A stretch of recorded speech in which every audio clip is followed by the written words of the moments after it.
রবিবার সন্ধ্যায় নিউ আলিপুর সংলগ্ন তারাতলা এলাকায় চাঞ্চল্য ছড়ালো। নিউ আলিপুর রোডে চলন্ত অবস্থায় একটি 4 চাকা গাড়িতে আচমকাই আগুন লেগে যায়।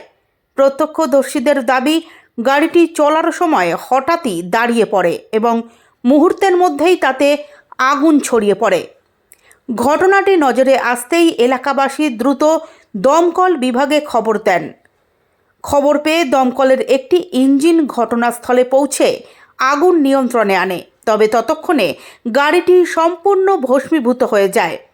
সৌভাগ্যবশত গাড়িতে থাকা চালক আগুন লাগার সঙ্গে সঙ্গেই বাইরে বেরিয়ে পড়ায় কোনো হতাহতের খবর নেই।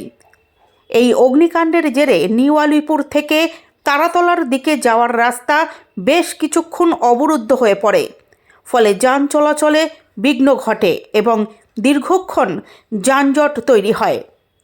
আগুন নেভানোর পর গাড়িটিকে উদ্ধার করে নিউ আলিপুর থানায় নিয়ে যাওয়া হয়। প্রাথমিক তদন্তে দমকলের অনুমান, শর্ট সার্কিট থেকেই এই আগুন লেগে থাকতে পারে।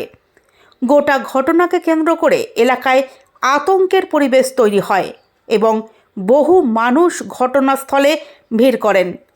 দ্রুত দমকলের তৎপরতায় বড়সড় দুর্ঘটনা এড়ানো সম্ভব হলেও এই ঘটনা ফের একবার যানবাহনের নিরাপত্তা নিয়ে প্রশ্ন তুলেছে।